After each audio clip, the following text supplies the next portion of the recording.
So we need to put our oxygen masks on here, Matt, because we're heading further up the table than we normally do. Welcome, fella. Good morning. Yeah, good morning. We're trying something a little bit different today, aren't we? So if you've not seen my and Ben's channels before on YouTube, we are Championship enthusiasts, but of course we like following Premier League, League One, and seeing where those Championship teams that were there get to. And it usually gets to just the fight for survival in the Premier League. But if we flash up the top end of the Premier League table, and we're not talking about the title race, we're talking about the race for Europe, because Nottingham Forest are third, Aston Villa are sixth, Brighton are eighth, Fulham are ninth, Bournemouth are 10th, and Newcastle are 11th. Now, I know Newcastle and Villa, we've expected to be up there over the last couple of seasons. They've qualified for the Champions League, of course. But all of those teams I mentioned have been in the Championship within the last 6-7 years or so. And yeah, I mean, let us know down below in the comments, guys. Is this something you'd like to see as a regular feature, by the way, us looking at the race for Europe? Because in particular, I know we've spoken about them a lot, Ben, but Nottingham Forest have now found their way up to third. I mean, it's incredible, isn't it? Matt, can I just chime in? Because obviously, Matt and I, we think about this a lot. We really care about the content. And each weekend, we'll text each other and we'll leave each other voice notes of planning out what we're going to do. And there's been about 4 of them now when we've gone, right, we must talk about Forest now in case it drops off. And yet they keep winning. Now they're third, Matt.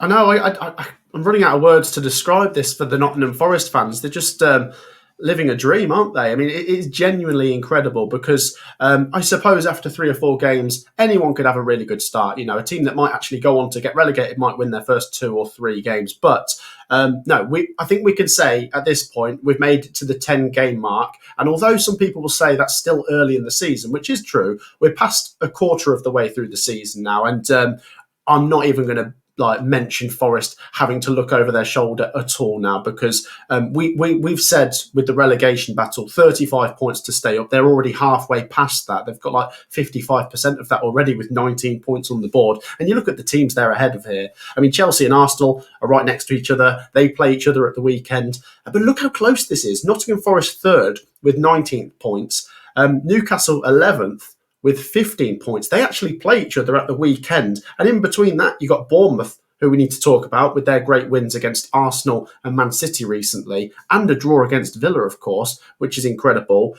Fulham just won dramatically against Brentford, of course. Fulham are flying. Brighton are still up there again. Let's maybe start with Forest, Fulham and Bournemouth, Ben, because they all came up in that same season, the 21-22 season. 22, yeah. That's it, yeah. And one thing since then that we've seen is the 3 that came up the following season went back down. The 3 that have come up this season from the Championship are really battling to stay up. These 3 have really kicked on. So full credit to Fulham, Bournemouth and Forest. And I think we can say they are in this equation.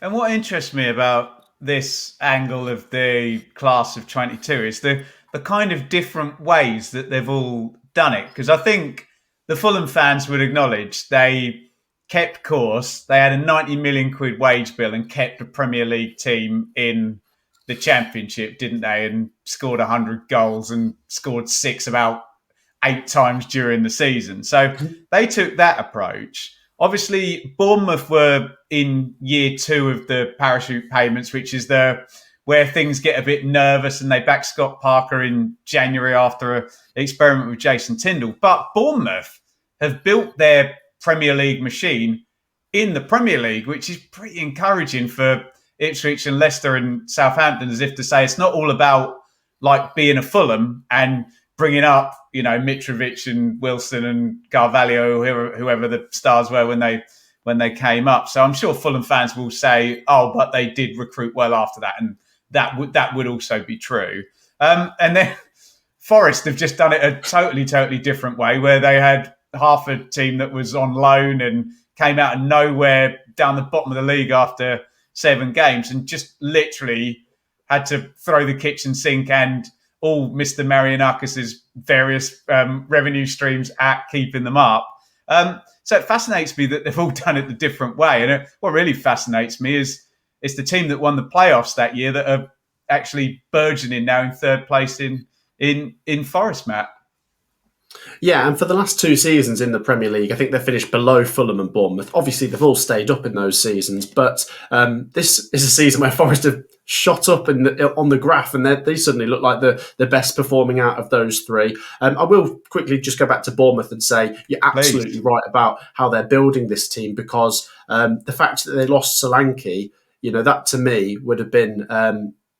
It could have been a disaster, could have been a catastrophe. You think of the goals he puts up, but no, they're so well run, and the team is just like such a well-oiled machine that they are, like I say, beating Man City and Arsenal and drawing with Villa in the space of 3 games, which is incredible.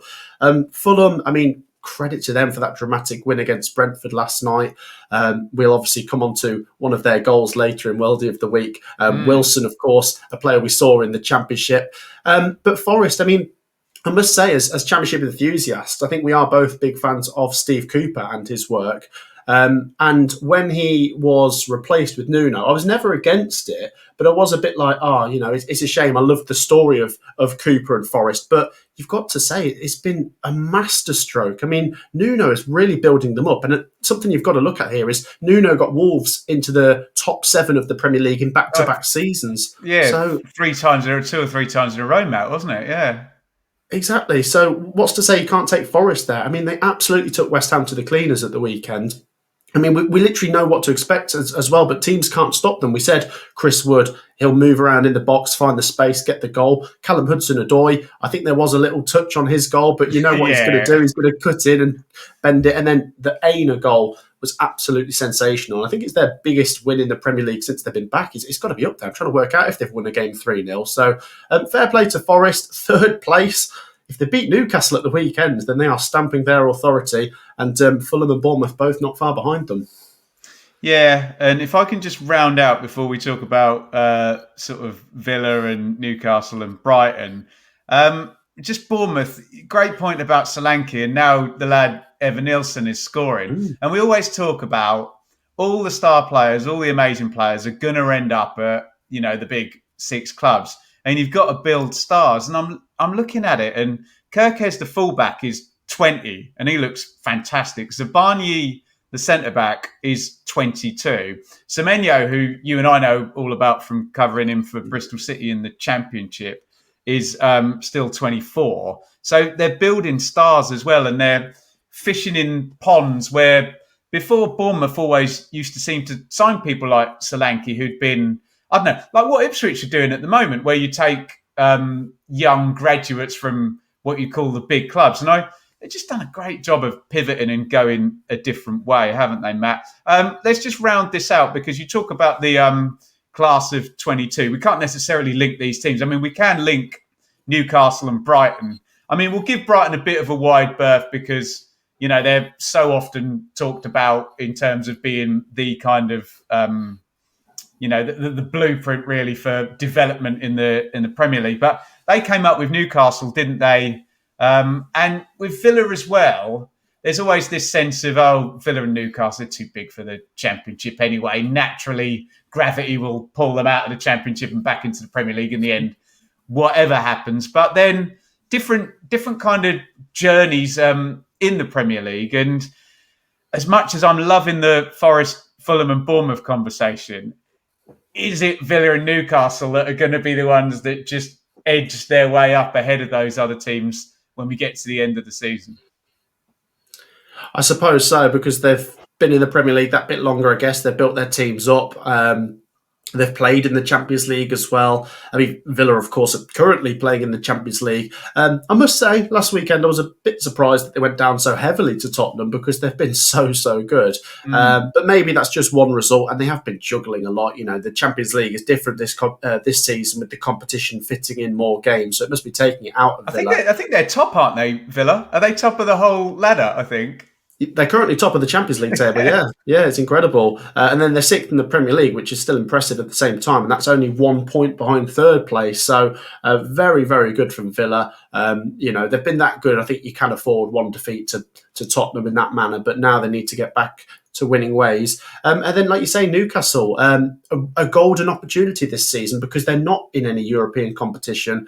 I think they finished. Did they finish 7th or 8th last year? And then I think they missed out on European football because Manchester United won the FA Cup. It might have worked to their advantage for them to go full steam ahead for 4th or 5th place this time round.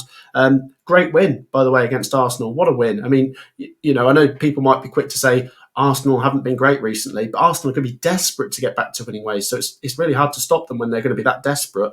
And then you look at this block of teams here, Ben.